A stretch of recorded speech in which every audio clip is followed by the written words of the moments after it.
Assalamualaikum Akid dan Hidayah. Salam pengenalan, salam Jumaat.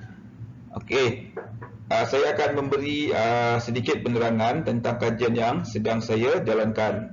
Okey, tajuk kajian adalah kajian potensi stesen KTM Komuter Labu di Negeri Sembilan dalam merancangkan pelancongan domestik dalam normal baharu. Okey, kajian ini dijalankan susulan pandemik COVID-19.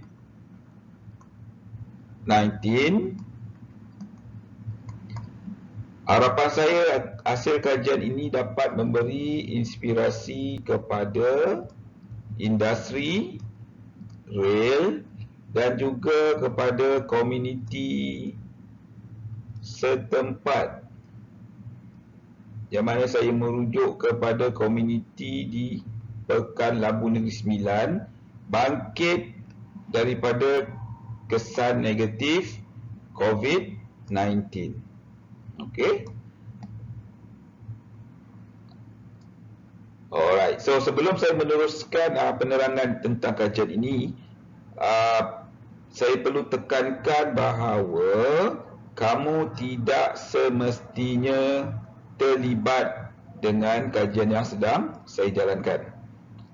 So sekiranya Akil maupun Hidayah mahu terlibat dengan kajian ini, berminat, saya sangat mengalu-alukan. Sekiranya tidak berminat, kamu boleh cadangkan sebarang tajuk ataupun skop kajian yang kamu fikirkan bersesuaian dengan minat dan kemampuan kamu.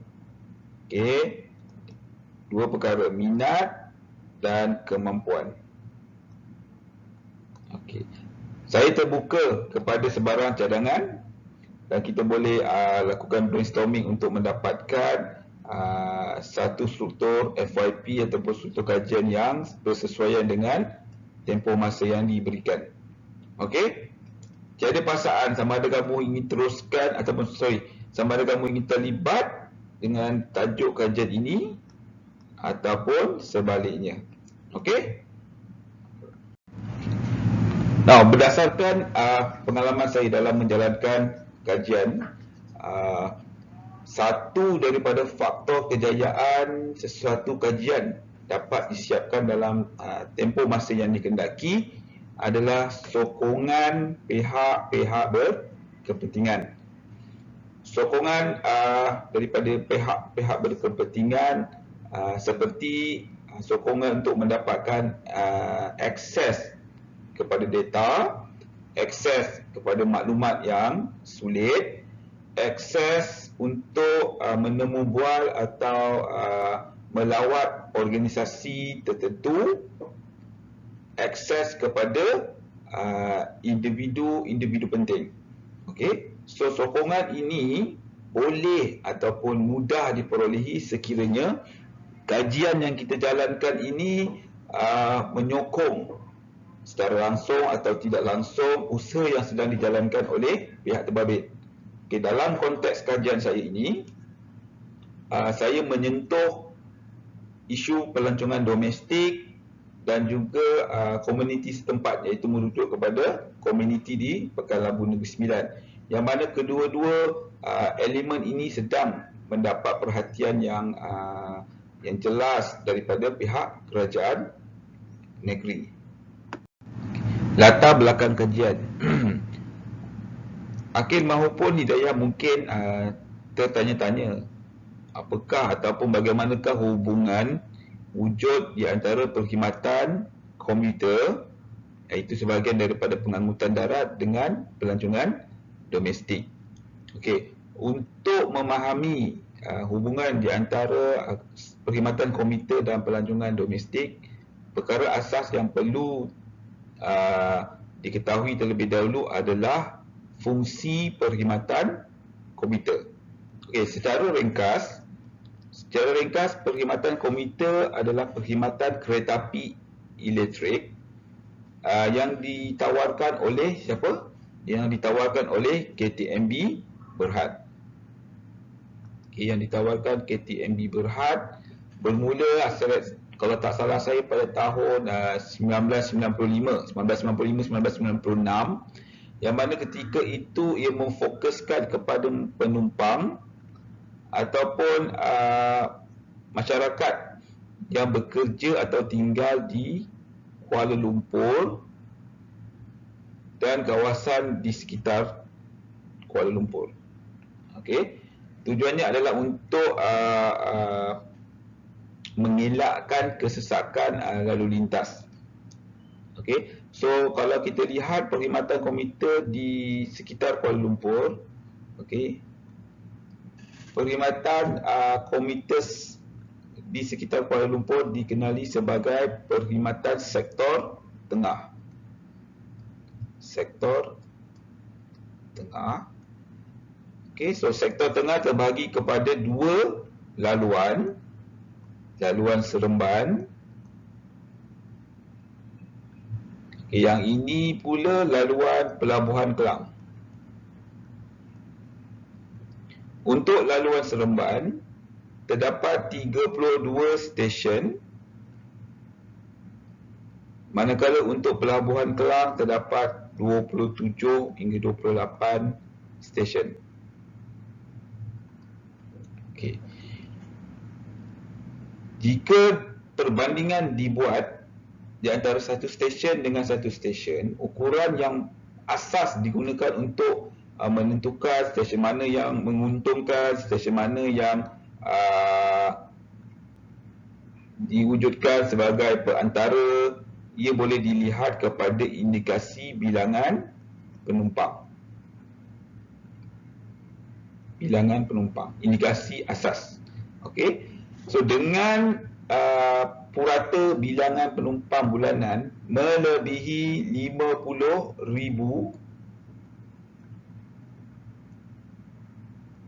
penumpang, stesen seperti Seremban, stesen Serdang, stesen Bandar Tasik Selatan dan stesen KL Sentral, okay, boleh dikategorikan sebagai stesen yang menguntungkan ataupun kita panggillah stesen emas.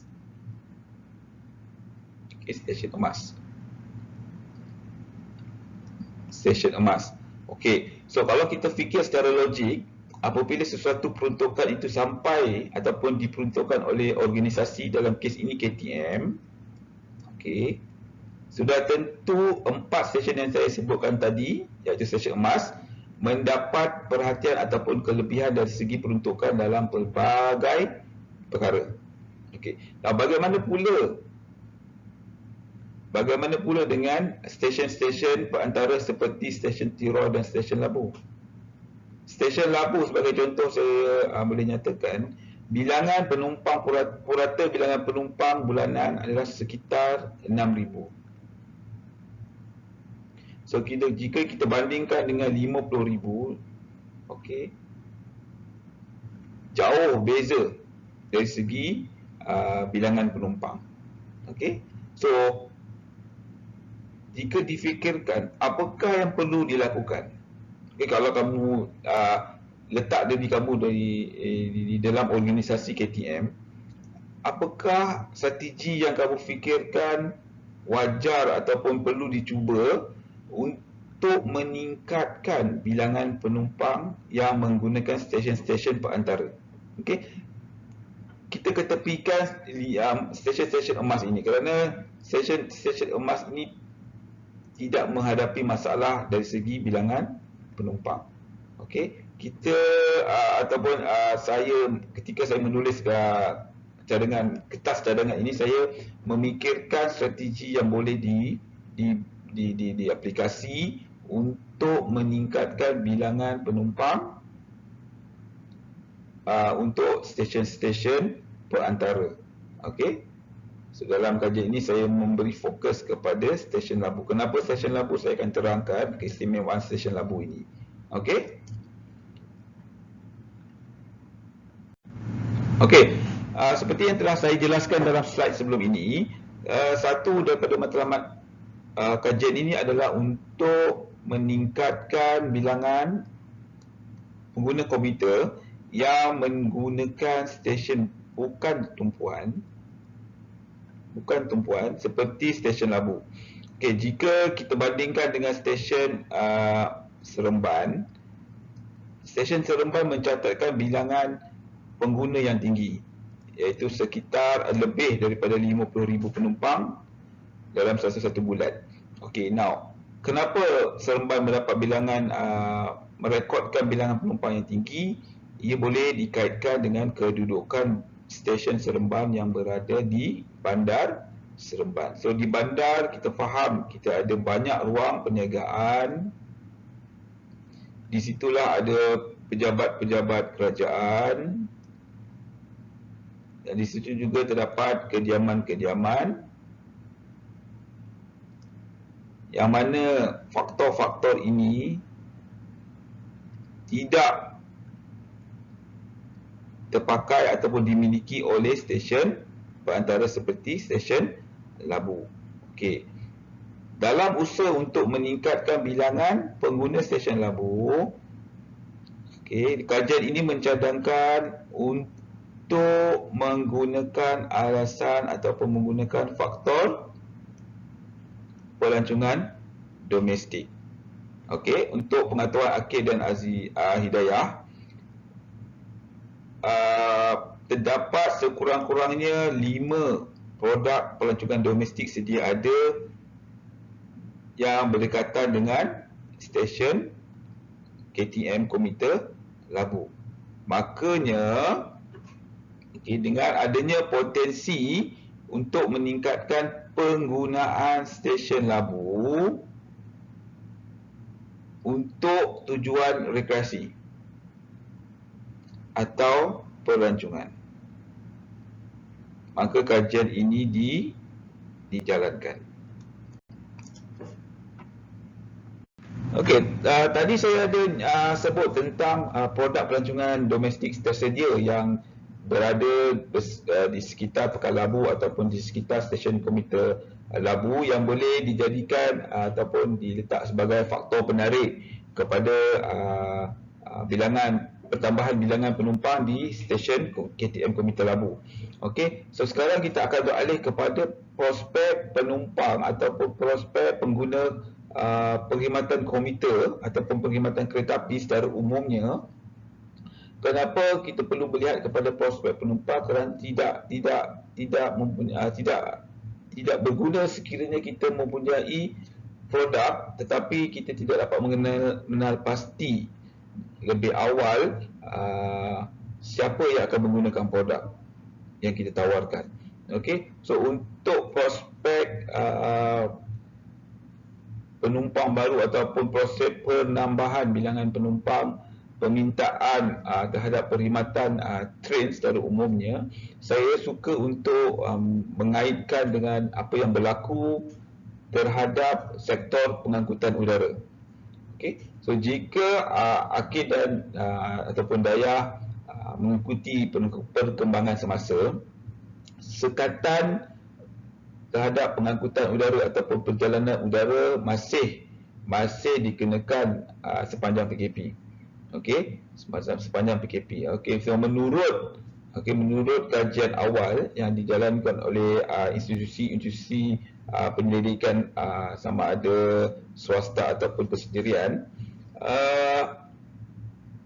dijangka pengangkutan darat maupun air akan menerima lonjakan permintaan. Ini berdasarkan teori permintaan. Pengangkutan darat maupun air akan menerima lonjakan permintaan disebabkan oleh sekatan terhadap perjalanan pengangkutan udara, lebih-lebih lagi untuk tujuan pelancongan. Okey, umumnya kita tahu rakyat Malaysia suka melancong baik di luar negara, baik di luar negara ataupun di dalam negara.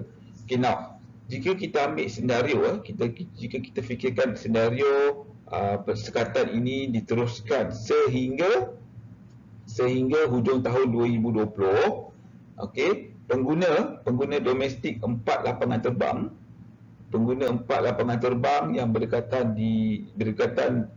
dengan Negeri Sembilan, iaitu lapangan terbang KLIA, penerbangan KLIA 2, lapangan terbang Subang dan Melaka, okey, yang dijangka beralih kepada pengangkutan darat untuk apa saja tujuan, untuk secara keseluruhannya adalah dianggarkan seramai 2.5 juta penumpang.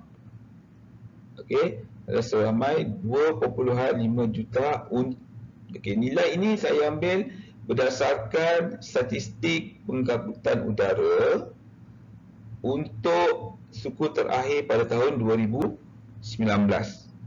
Okey, seramai 2.5 juta penumpang. Okey. Now, andaikan jika kita ambil nilai 30%. Okey, 30% daripada nilai 2.5 juta penumpang yang melakukan perjalanan untuk tujuan rekreasi ataupun pelancongan. Rekreasi atau pelancongan. Okey. Maksudnya terdapat sekitar 750,000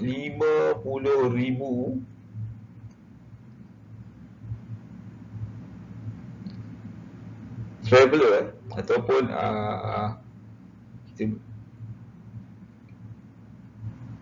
kita letak sini 750,000 air traveller yang boleh dipengaruhi, saya guna perkataan dipengaruhi ataupun diberikan promosi untuk menggunakan pengangkutan train secara umum. Secara umum pengangkutan train, tak kira lah kereta api ataupun pengangkutan komuter untuk tujuan pelancongan. Okey, kita tak terlalu realistik kepada nilai ini, tapi kita ambil satu pecahan iaitu 30% daripada 2.5 juta sebagai prospek awal. Okey, 750,000 air traveller. So jika dibahagikan kepada 4 bulan, kenapa 4 bulan? Sebab data ni saya ambil daripada merujuk kepada suku terakhir tahun 2019. Bukan bagi 4. Bukan bagi 4. Bahagi 3. Okey, 750,000 bahagi 3. Ini salah ni. Bersamaan dengan 250,000 penumpang per bulan. Prospek untuk dipengaruhi supaya menggunakan pengangkutan train ataupun pengangkutan kereta api untuk tujuan pelancongan. Okey. So berdasarkan nombor-nombor ini, saya memberikan hipotesis yang mana akan berlaku peningkatan bilangan penumpang di kebanyakan stesen-stesen komuter, termasuklah stesen komuter Labu, yang disebabkan oleh gabungan dua faktor. Faktor pertama, sekatan penerbangan. Faktor kedua, keinginan untuk melancong. Okey. So saya letak dekat sini dua faktor yang bakal menyumbang kepada kehadiran prospek baru untuk permintaan pengangkutan train, iaitu apa? Yang pertama, sekatan, dan kedua, keinginan untuk melancong.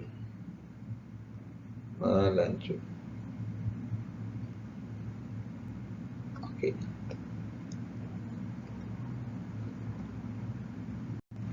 Sebentar tadi saya telah memberikan hipotesis yang mana berkemungkinan berlaku peningkatan dalam bilangan penumpang di kebanyakan stesen KTM komuter, didorong oleh dua faktor utama. Yang pertama, sekatan pergerakan udara PKP yang masih berlangsung. Dan yang kedua, keinginan tinggi rakyat Malaysia ataupun air traveller untuk melakukan aktiviti rekreasi dan ataupun pelancongan. Okey, khusus untuk stesen KTM Komuter Labu, khusus kajian ini menyasarkan untuk melihat pertumbuhan sekurang-kurangnya 20%, dalam bilangan penumpang yang menggunakan stesen Labu untuk tujuan pelancongan domestik. Bukannya 20% daripada jumlah penumpang. Okay, saya ulang So dalam kajian saya ini, apabila bercakap tentang ukuran potensi, kajian menyasarkan untuk melihat ataupun berlakunya pertumbuhan sekurang-kurangnya 20% dalam bilangan penumpang Komuter Labu yang melakukan perjalanan disebabkan ataupun bertujuan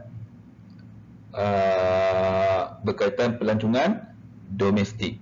Okay, now ini dalam bentuk pecahan. So, berapa pula ataupun apakah nombor atau bilangan penumpang yang disasarkan? Okay, untuk menjawab ataupun mendapatkan anggaran bilangan penumpang, okay, kita boleh merujuk ataupun kita boleh sandarkan kepada statistik ataupun rekod penumpang yang menggunakan stesen Komuter Labu pada tahun sebelum ini, iaitu pada tahun 2019. Okey. Secara purata, bilangan penumpang komuter yang menggunakan stesen Labu untuk apa sahaja tujuan adalah 6,000 penumpang. Okey, untuk semua tujuan 6,000 penumpang per bulan. Okey. Katakan 15% daripada penumpang melakukan perjalanan untuk tujuan rekreasi ataupun pelancongan. Ini bersamaan dengan 900 orang penumpang. Okey. Seperti saya telah nyatakan tadi, pertumbuhan sekurang-kurangnya 20%, bermaksud 20% daripada 900 bersamaan dengan 180 orang penumpang.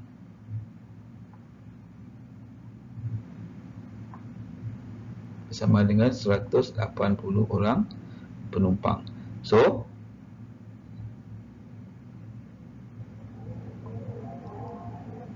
dalam bentuk pecahan, kita ingin melihat ataupun kajian ini ingin melihat berlakunya pertumbuhan sekurang-kurangnya 20%. Okey, kalau kita lihat dari segi bilangan, kajian ini ingin melihat ataupun menyasarkan berlaku ataupun stesen Komuter Labu mendapat pertambahan bilangan penumpang sekurang-kurangnya 180 orang. So, adakah bilangan ini boleh dicapai ataupun adakah bilangan ini realistik ataupun ia terlalu kecil untuk kajian yang berkaitan dengan pengangkutan, terutamanya perkhidmatan train. Kita akan lihat ataupun kita kena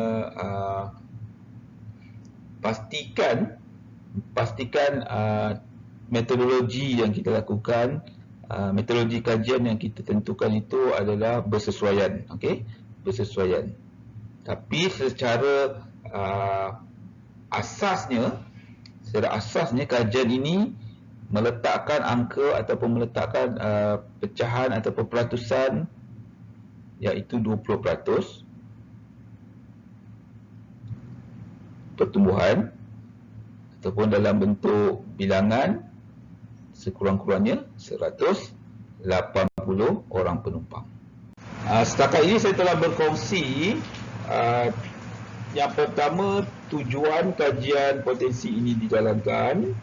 Saya turut memberikan beberapa fakta dan membuat andaian yang berkait dengan kajian ini dalam usaha memberi keyakinan yang kajian ini sebenarnya ataupun adalah relevan untuk keadaan semasa.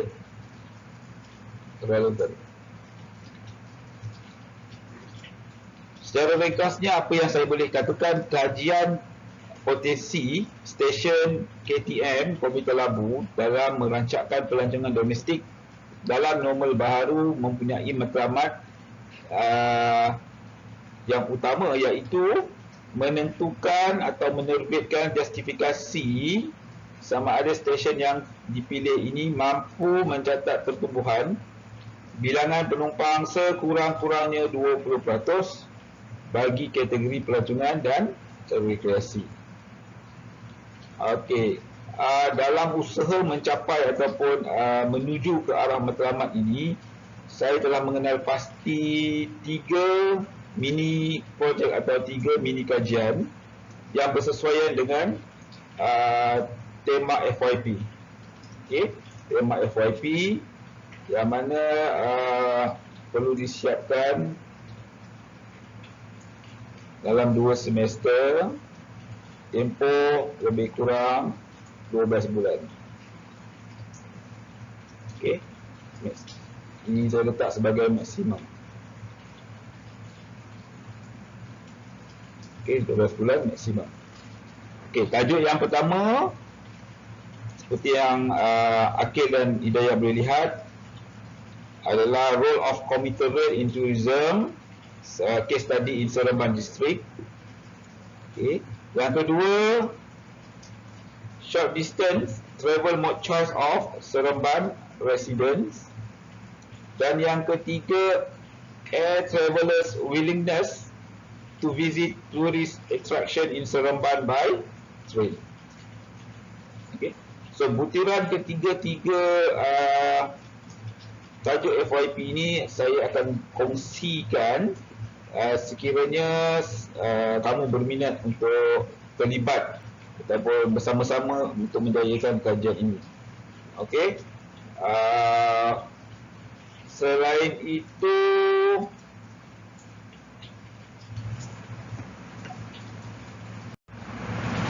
okey, saya rasa setakat ini dulu penerangan seberingkas tentang kajian potensi yang saya jalankan. Okey. Penerangan yang lebih terperinci akan saya berikan atau saya akan kongsikan dalam sesi yang berikutnya. Sekiranya kamu berminat untuk sama-sama terlibat dalam kajian ini. Okey, sedikit kerja rumah untuk kamu berdua. Saya minta kamu tulis esei pendek. Esei pendek berkenaan kajian potensi ataupun berdasarkan penerangan yang saya berikan dalam sesi ini. Okey. Yang pertama, kamu tulis, kamu andaikan kamu bukan pelajar, hanya seorang orang biasa, orang awam. So, apakah pandangan kamu tentang penerangan ataupun apa saja yang kamu hendak tulis tentang kajian ataupun penerangan saya tentang kajian ini? Kamu boleh memilih sama ada untuk memberi pandangan dari segi logik kajian ini ataupun kamu boleh menyatakan sama ada ia mempunyai tarikan atau sesuatu yang tak relevan perlu dilakukan. Apa saja, tuliskan pandangan kamu tidak lebih ataupun sekitar 250 patah perkataan. Okey. Saya terbuka. Saya terbuka jika sebarang kritikan diberi, tapi gunakan bahasa yang berpada-padalah. Okey, yang kedua, esei kedua. Okey, kamu letakkan diri kamu sebagai seorang kamu memang belajar kejuruteraan, kamu letakkan diri kamu menulis esei tentang perkara yang sama, tentang penerangan kajian ini. Okey, nah sekiranya kamu berminat, nyatakan mengapa kamu berminat, dan jika ada persoalan-persoalan ataupun idea-idea yang kamu ingin kongsikan, nyatakan dalam esei tersebut. Dan sekiranya anda tidak berminat, ada perlu juga nyatakan sebab. Okey, tak perlu untuk apa kita kata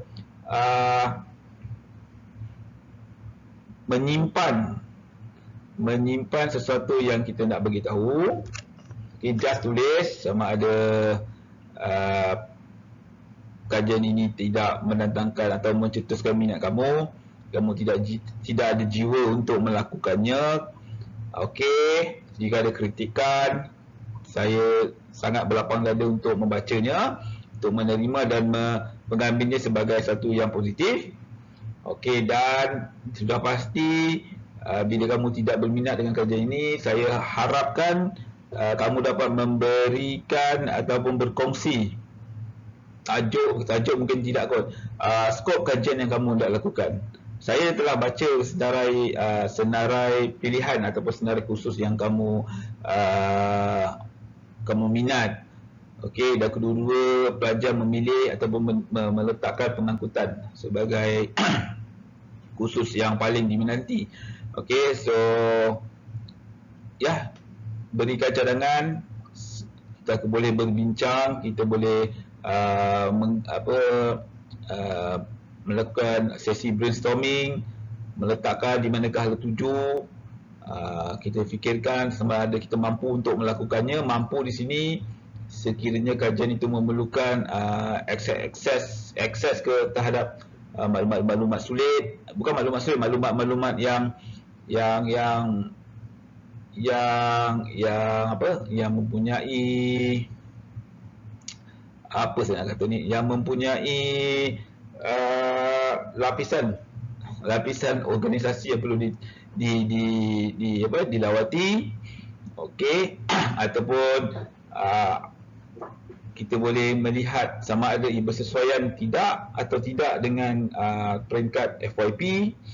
Sebanyak lagi kita kena bincangkan. Okey, untuk permulaan ini just dapatkan idea, berikan pandangan, dan sekiranya ada apa-apa persoalan ataupun benda yang nak dibincang, jangan segan. Okey, kamu boleh WhatsApp saya ataupun WhatsApp lah, email ni benda-benda yang official. So just WhatsApp saya. Okey, saya rasa untuk permulaan ataupun sebelum ya, ini menarik sebab kita belum bermula semester, kamu dah menunjukkan minat, tu satu yang bagus. So saya harap kita boleh kita boleh buat sesi bersemuka. Okey, bersemuka mungkin pertengahan Oktober.